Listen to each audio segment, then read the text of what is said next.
Phantom Punch Podcast, episode 8. I'm here with Kick. We're not going to bury the lead. We're just going to go right into it. So, Kick, what is your opinion on Paddy as a fighter and his place in one of the strongest divisions in the UFC?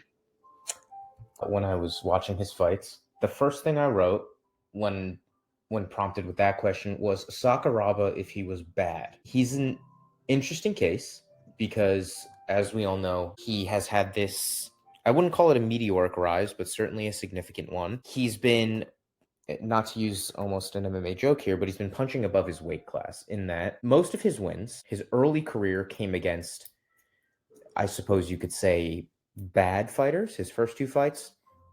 Then he fought some, I would say, good middling opposition in Jordan Levitt, Jared Gordon. Jared Gordon is a very good, solid fighter, I would call him. You know, he's not great. He's probably not going to be in the top 15, but he's good and he's solid.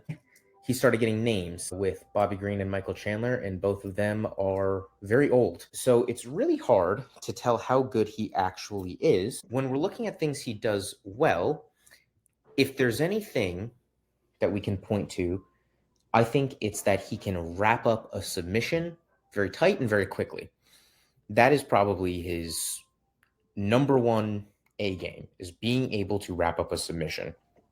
Now, the problem is he is not that great at actually bringing fights to the ground. He has a couple judo throws throughout his UFC career, and I'm almost positive he has some in Cage Warriors, especially along the cage, which is, I know William from Open Note Grappling and others have talked about the meta of throws against the cage. Classic Islam Makhachev knee, wait for them to knee, hit a throw. He's got a couple of those, but his lower body takedowns leave a lot to be desired. He doesn't really have good clean entries. He often gets stuffed. He got stuffed by Michael Chandler. When we're looking at his grappling success in both the Bobby King Green and Michael Chandler fights, nearly all of it came from mistakes his opponent made rather than him actually enacting grappling offense. Now, when we're looking at a fight with Justin Gaethje, maybe that leaves a nice silver lining, hearing that fighter making mistakes in the grappling. So you mentioned his grappling success coming from mistakes his opponents are making more than what he's doing proactively. Do you think his process is not great? Do you think he even has a process? Yes, especially in his last 2 fights. Just to backtrack a moment, for those things that his opponent was doing that led to his grappling success, Bobby Green shot a weird takedown off a leg kick, and Paddy only ever got on top in the Chandler fight because Chandler got a bit too high on his back and got reversed, and I think Paddy buzzed him, and Chandler was just tired by the 3rd round. Just wanted to give the context there for those who maybe haven't watched the fight in a while and are wondering what I'm talking about. Paddy's process. I think that's the thing about him that has actually improved the most. And when we're looking at him technically, especially striking, he leaves a lot to be desired. He has pretty good kicks, pretty nice strong leg kicks, and this is where it gets into Sakuraba if he was bad, because he likes to throw a lot of kicks, especially leg kicks, and he likes to wrestle, and he can sometimes throw a surprisingly strong punch. However, when we look at his striking technically, it's not great. He leaves his chin super high in the air, just like his arms. His elbows are splayed out when he's punching. He doesn't really have a guard to speak of. However, his process has improved in that what you see him doing now, he's trying to be either all in or all out in terms of range. He's either trying to be on borders, as to steal a term from you, or within the clinch or within a grappling exchange. And I believe Jack Slack has talked about this in relation to Ryan Hall and Gary Tonin in their MMA careers. Ryan Hall is the most extreme version of this, and Paddy has started to adopt this process more, where on the outside, he kind of takes a long, bouncy, karate-esque stance. And most of his offense from there is kicking. I wouldn't call him a pressure fighter. He's not really always moving forward, and he's not always moving back, but we can get into that later when we talk about him versus Justin Gaethje. He's kicking a lot from the outside, throwing step-up kicks, hard outside leg kicks, and then he's trying to collapse the space or wait for the opponent to collapse the space on him and hopefully have some sort of grappling moment happen. So in terms of a style that suits him, that is really good for him because it accentuates the 2 things he does pretty well in grappling and throwing kicks. So he's actually built a style that focuses on his strengths and kind of patches up his weakest part being his footwork in boxing. You mentioned that Process has improved the most, and like you said, he's in borders or he's in the clinch. So all in or all out, almost never in the pocket. And when he does get in the pocket, his chin goes up in the air and he starts to swing wide. What I noticed in his fights is that, to bring it back to the clean entries, he normally gets into a lot of 50-50 exchanges on the tracks. And when he does get in the clinch, it's also 50-50. So do you think that's a problem for him still? Like, what can connect the two things? Because you said he's all in or he's all out. Yeah, and that's a great point in that the all-in part of it is still lacking. He's fine over on borders. He's generally okay, but the all-in part is still a little lacking. And like you said, most of it tends to be a 50-50. So when the opponent starts to move in on him, like you said, he starts to just swing these wide hooks, leave his chin up in the air, and he's really not well suited for a pocket exchange, which when you're looking at a fight against Justin Gaethje, that's really not ideal. And in the clinch, he hasn't really shown a proficiency there. And that's somewhere where, given his size and given his long legs, he could definitely become a force there if he actually learns some clinch mechanics other than the odd judo throw. Like you said, it tends to be a 50-50 exchange. He's not really ever bearing down on the head too much with a collar tie, trying to throw knees. He's usually punching out of it, which for him, why would you do that when you can wrap up a body lock? You see Michael Chandler move on him multiple times. And instead of trying to collapse into him as Michael Chandler's rushing at him, he just starts punching, letting himself enter the pocket in a really dangerous exchange. And he gets buzzed a bunch of times.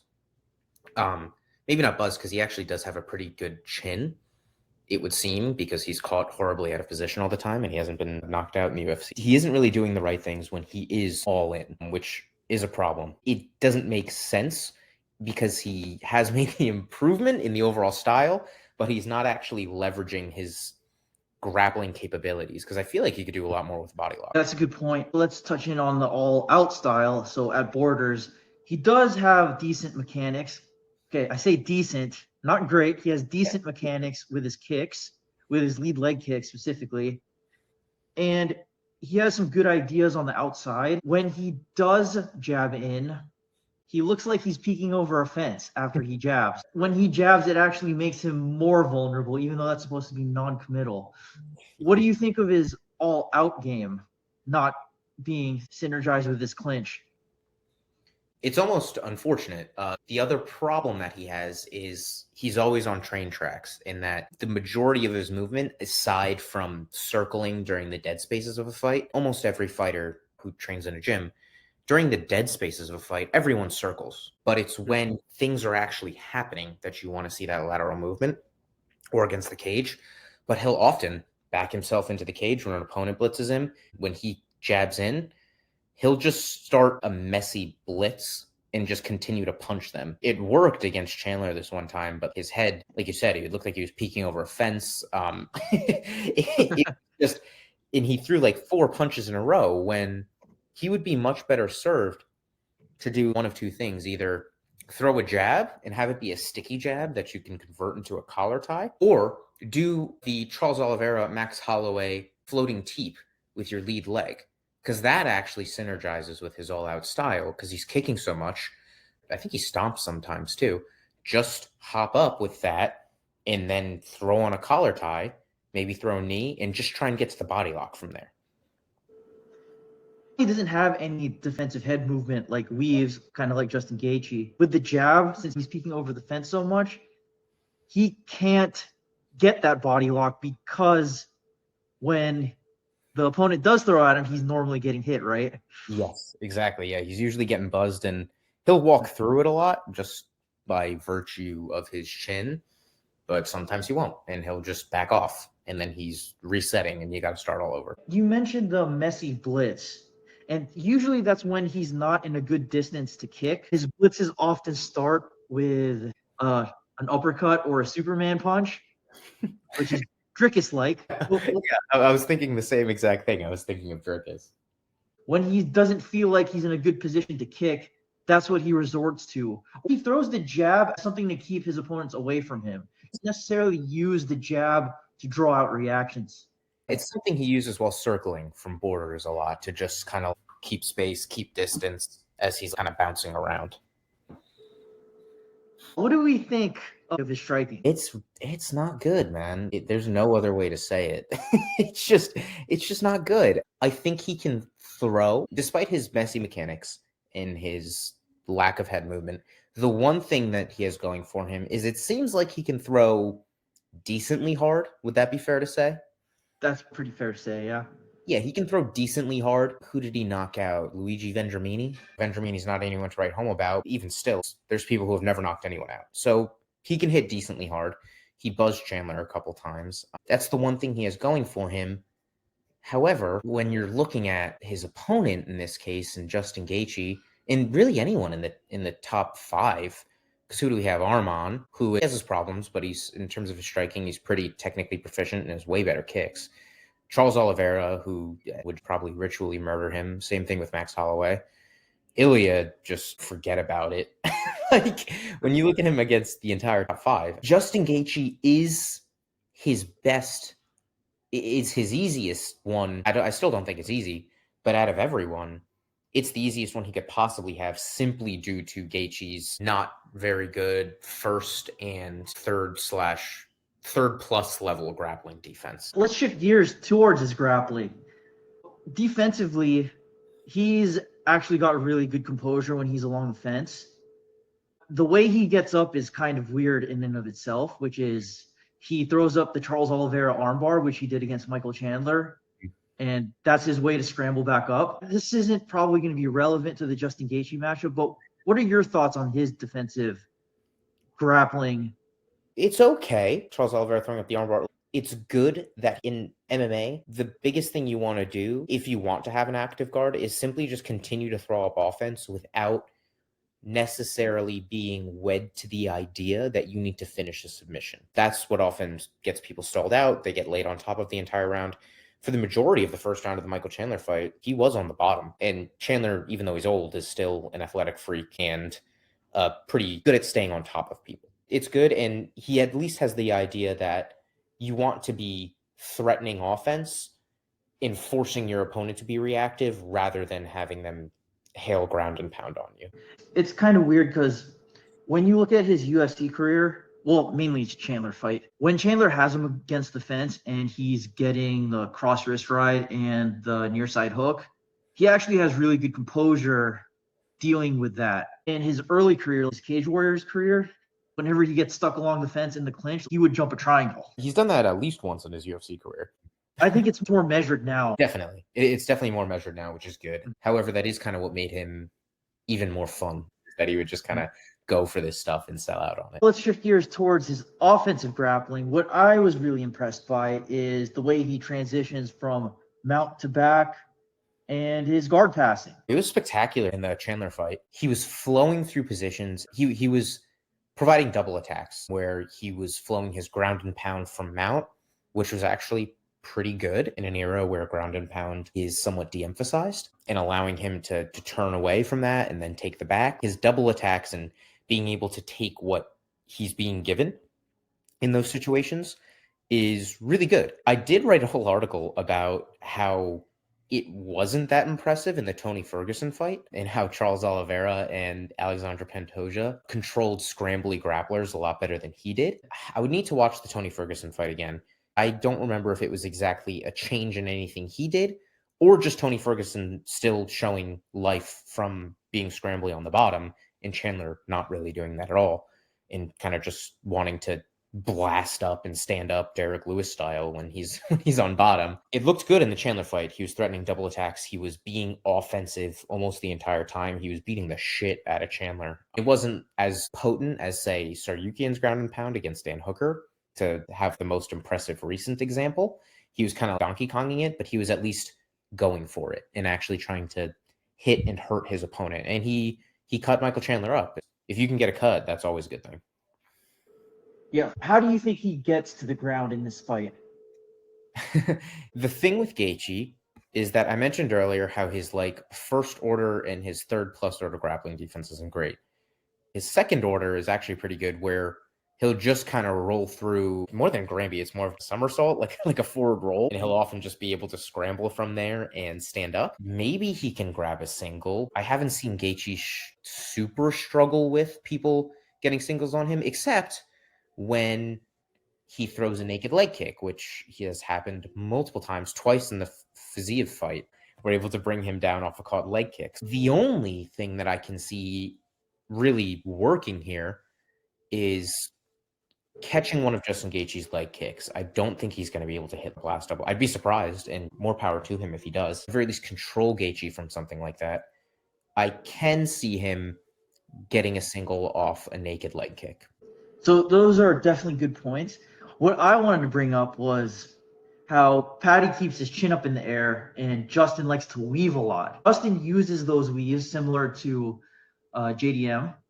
Mhm. He uses those weaves in order to use his head as the first layer defense for wrestling. So I had a lot of thoughts here because Justin Gaethje and Paddy Pimblett are really good foils because Paddy Pimblett, it's still not perfect, but his overall process and decision-making have improved a lot from when he started in his UFC career. And he's a technical mess. Justin Gaethje, on the other hand, I wouldn't call him a technical master. When we're speaking strictly on technique, he does a lot of things weird. We were talking about his right hand and the way he throws his right hand being very strange. But he's got a very nice jab when he uses it, a very nice left hook, strong leg kicks. However, it's the thing that has usually cost him has been his decision making. Like you said, I like the fact that he does dip out a lot, and he always dips usually to the same side and getting low enough where his head will become that first layer of defense against a potential takedown. Now, Fiziev and Max Holloway both took advantage of this dipping. I don't see Paddy as the one who's going to necessarily buzz him or take advantage of him dipping 6 times in a row. I think he can pretty safely, from a striking context, dip to the same side 5, 6, 7, 8 times in a row without really being punished for it. That's a really good sign, and it works really well when he dips with the jab. Sometimes he will throw a dipping jab, especially dipping jab to the body, or at the very least, a jab and dip.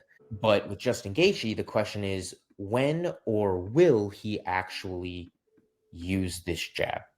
Justin Gaethje's jab comes out very rarely, and it comes out at the end of fights. The really third fun. round against Fiziev, I think in both fights, he was like, oh, I have a really good jab. Let me use it. And I think it also came out in the 4th round of the Tony Ferguson fight.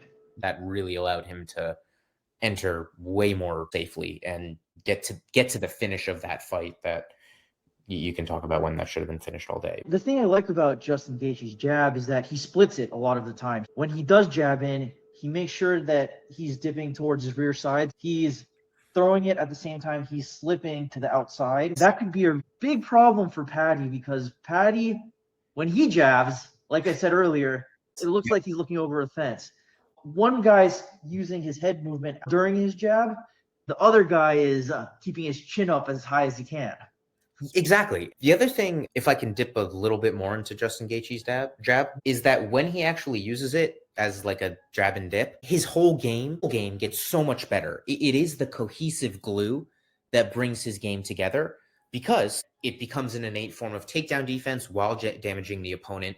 It keeps him safe when jabbing with his opponent, especially, in the context of someone like Paddy who likes to jab sometimes without starting any sort of combination work with it. Justin Gaethje actually does what Paddy Pimblett should do in that he has a really nice sticky jab that he converts into a collar tie. He doesn't really waste time in the clinch.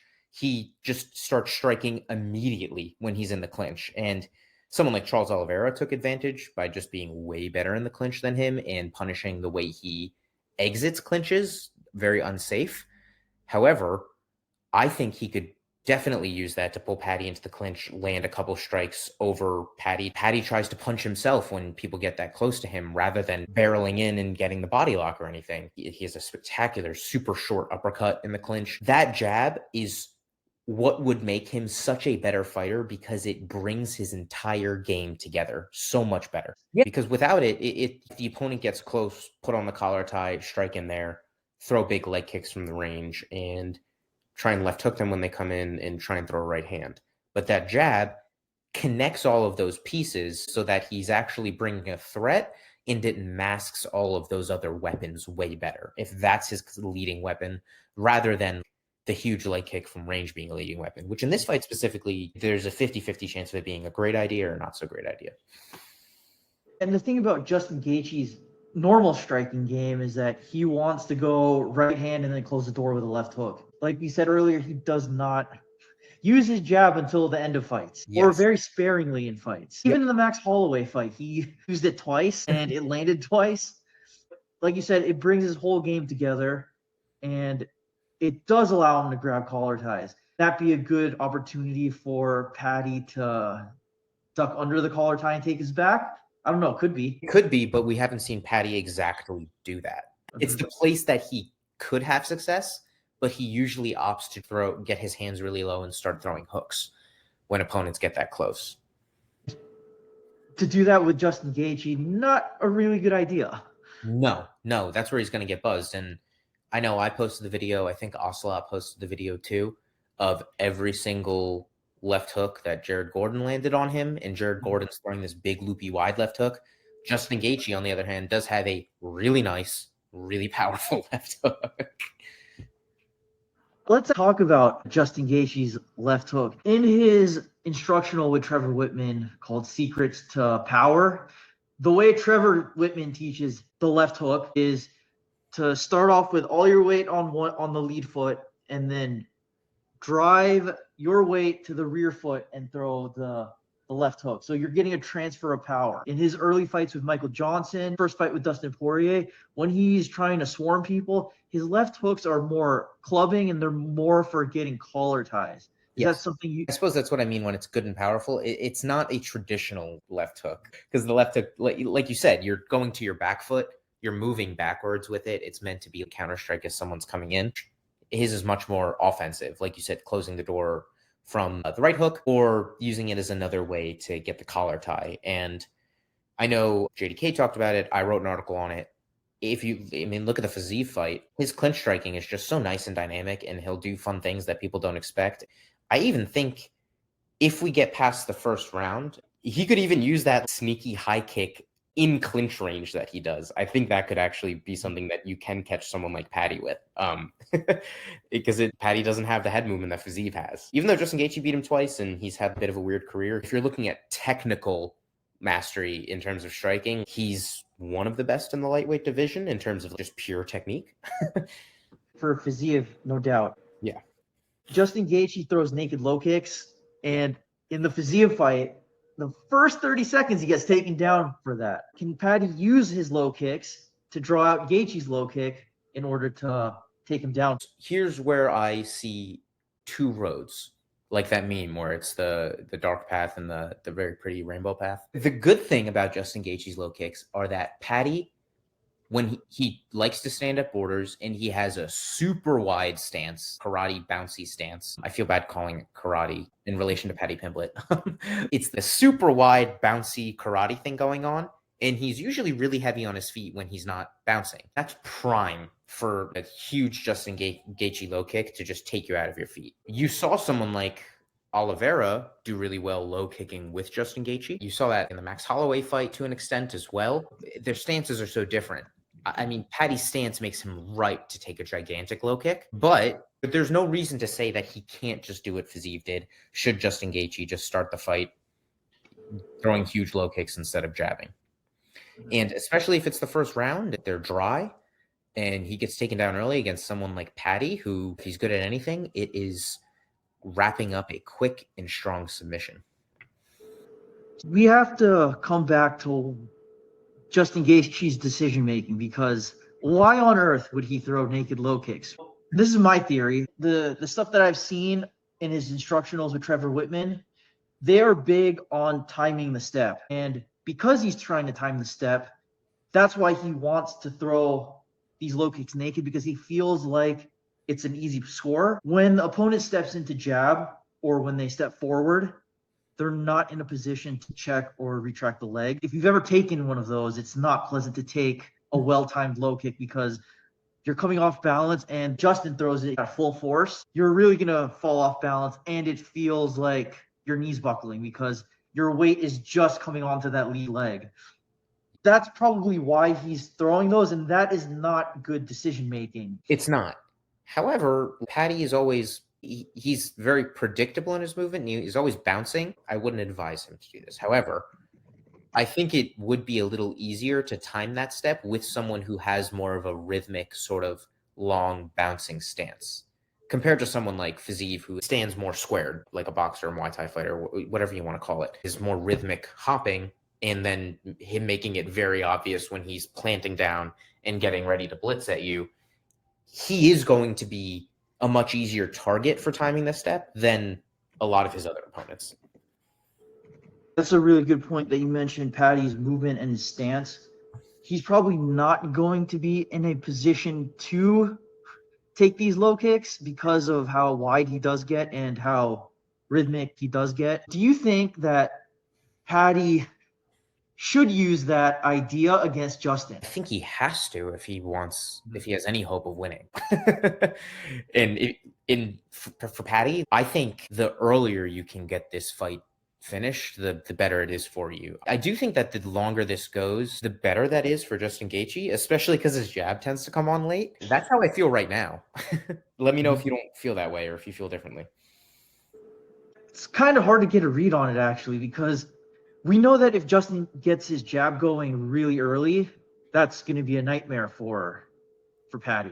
Yeah. But another thing that plays into Paddy's game is actually the weaves. Because like in the dead spaces of the fight, you always talk about that. Yeah. I call it ambient movement.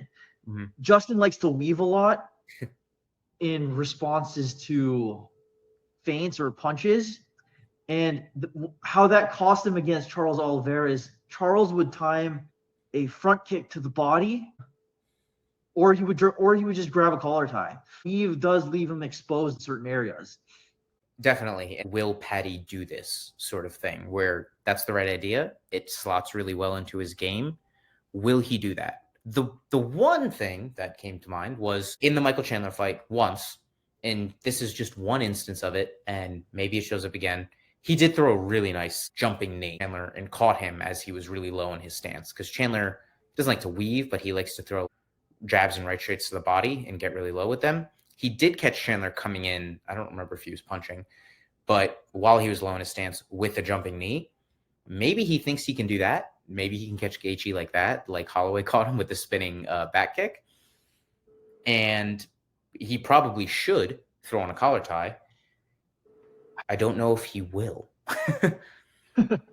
Maybe because he likes to stay at borders, maybe he's too far away to actually take advantage of that. Justin does weave at borders, which is funny. Yeah, he does weave at borders. I think I just mean that will Paddy be too far away to come in and put on the collar tie before Justin weaves back? The weave and the collar tie for Paddy might not be there, but the front kicks could be there, right? Definitely. He should just be trying to pick him up from borders and see how that works. What else are you going to do from there? You're not going to jab with him. You're not going to win a pocket exchange. That if he starts looking like Berto Duran in the pocket and getting these nice little inch hits off, I'll be amazed, but we've never seen him do that. Something he should take away from the Max Holloway fight is the rear leg kick to the top of the thigh. Switch stances off of those.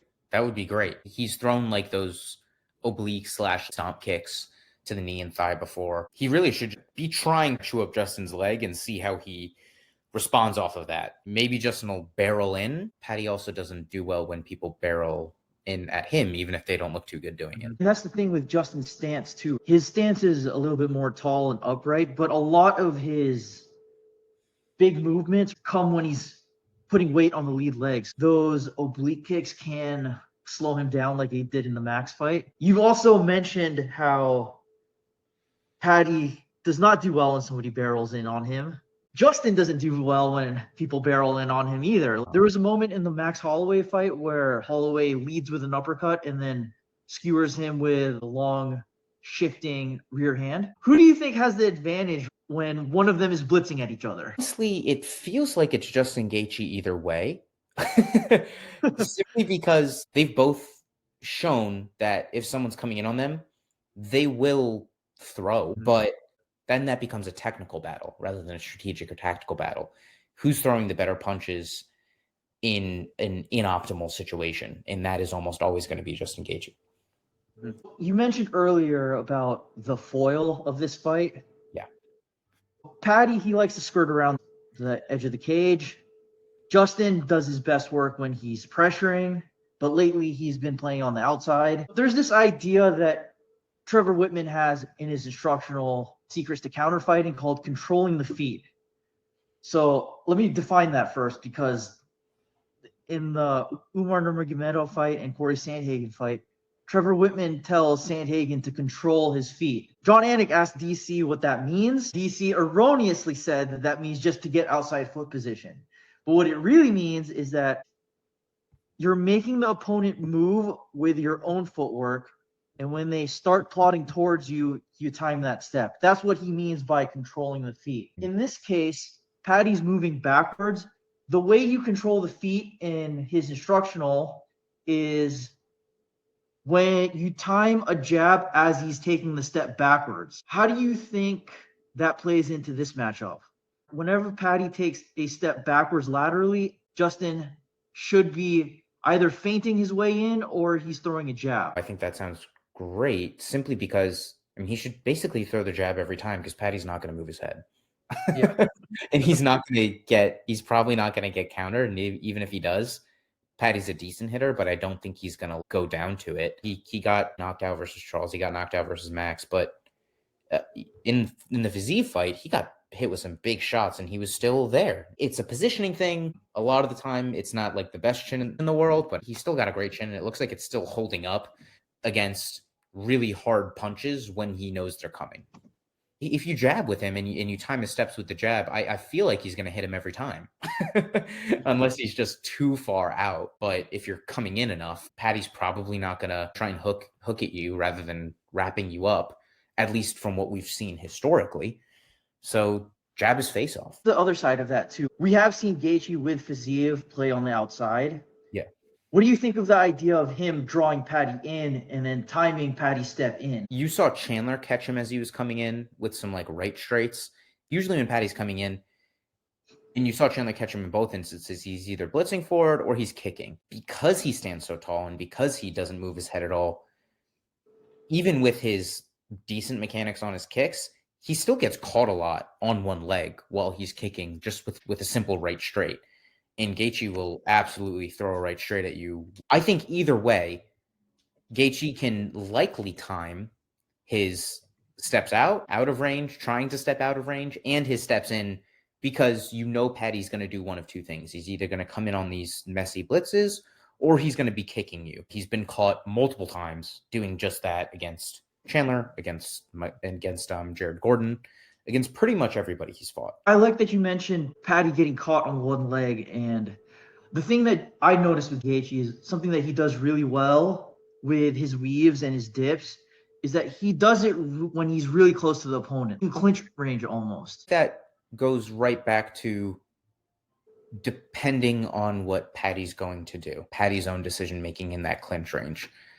From what we've seen, Justin Gaethje's probably going to be weaving outside of one of his hooks, hitting him with the jab or throwing on the collar tie, and quickly getting a couple shots off within the clinch on Paddy's big upright head. Paddy looked gigantic versus Chandler, but that was also Chandler. I think he's still going to look big.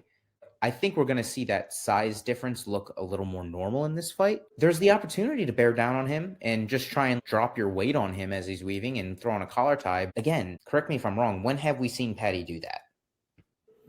I haven't seen him do it in any of the tape study I've done. I feel like he doesn't throw on collar ties that much in general. Am I wrong? I don't think so. Yeah. With Paddy, it's more of a single shot and then move. Exactly. I just don't see him use the collar tie a lot, and that's something that is really easy to slot into his game. We definitely might see it here. It's not even a weapon. It's just it's a tool. It's something you do. It's something anyone who's done any sort of grappling training, you do every single time you train. And I'm sure he does it when he's grappling. Just don't see him throw that on a lot, even against Chandler. And that's, given the size difference, you would think that that's just something you would slot on at any and every opportunity. That's probably what's going to cost him here. Well, obviously not making a pick. One of the things that you can do with Justin Gaethje is what Charles Oliveira did. Whenever he did weave inside the pocket, he would grab a collar tie and then just punish him there. Just exit the pocket well. He's in the pocket, but he doesn't exit it well. Mm-hmm. It's like lean back or straight line retreats. It's the kicking game on the outside, and it's Paddy backing himself onto the fence, but he doesn't have a good way to enter the clinch where it's a clinch on his terms. Exactly. Maybe he can work off a clinch that Justin Gaethje starts, because there's almost no chance he doesn't start a clinch in this fight. I feel like Justin Gaethje's confident enough in that scenario, but also the thing that's been his downfall is his decision making. Maybe he feels like that's an overcorrection he needs to make, is just never entering the clinch with Paddy at all. That's also possible. Yeah. Well, but he did it with Charles Oliveira, so I don't know. Justin Gaethje, he's going to look a little different in his process pretty much every time you see him fight. Like he slides the levers a little bit, whether he's using the jab, how much he's going to clinch up with you. Been just slightly tweaked every single fight. Is Paddy going to do things that he hasn't shown yet, but would that he could slot so easily into his game to make him more effective against Justin Gaethje specifically? And is Justin Gaethje going to actually use the cohesive tissue of his game in a jab? I mean, mostly the jab that slots well with his timing and all of his other weapons in order to just make this a really easy fight for him. At the end of the day, it is decision-making on both men's parts. Will Justin Gaethje do what he's good at, and will Paddy Pimblett do what he could be good at? Or a third option, should Justin Gaethje bring back WSOF Justin Gaethje, where he just walks him down with his head down and then just throw hooks the whole time? Honestly, that probably wouldn't be a bad idea in comparison to just trying to stay on borders the entire time and be passive like he was against Fiziev. It's a better idea than that. Because Paddy would probably get overwhelmed. Paddy doesn't have the Leon Edwards thing where when he enters the clinch, he doesn't have the advantage. He's normally 50-50. Yeah, exactly. That is the end of the podcast. Let's get the shameless plugs. Anything you'd like to plug here? Yeah, I'd love to. I would say the two primary things, if you want to read my work and see what I'm posting, I do a lot of fight analysis on movementmarshals.com. You can see that right here under my name. That is where I post articles, film rooms. If you are a paid subscriber, $6 a month, you get all of my upcoming articles, as well as a library of premium articles, as well as extended film rooms. You can find some film rooms on my YouTube, but they're only half usually of an entire film room. So paid subscribers get access to the full film rooms and a library of premium articles. Free subscribers, you will get free previews of all of my paid articles, as well as a very large library of free articles that I have. I will admit, I think I've become a much better writer and analyst since I wrote some of the early ones, so they might not be up to snuff, but they're there, and I'm going to keep them there because I think there's something of value in those early ones. Also, subscribe to me on YouTube. You will start to see that platform become a lot more active for me in terms of general video content. There'll be at least one video coming out a week, and you can catch half of the whole film rooms from there. And follow me on Twitter at MVMNTMarshals. I shitpost a lot, but I also will post all of my links to my articles, all of my videos, and some fun offhand analysis on small clips, and you'll just see a more stream of conscious sort of thinking there. All right, and on my end, make sure you subscribe to my Substack at fandompunchbreakdowns.substack.com. All of my content is there for $5 a month. You'll get the entire library of fight studies, clips that I have doodles on. I've done something different on YouTube where I'm actually drawing out my animations in real time so you can see what that process looks like. Make sure you check those out. And that concludes episode 8 of Phantom Punch Podcast. We'll see you next time.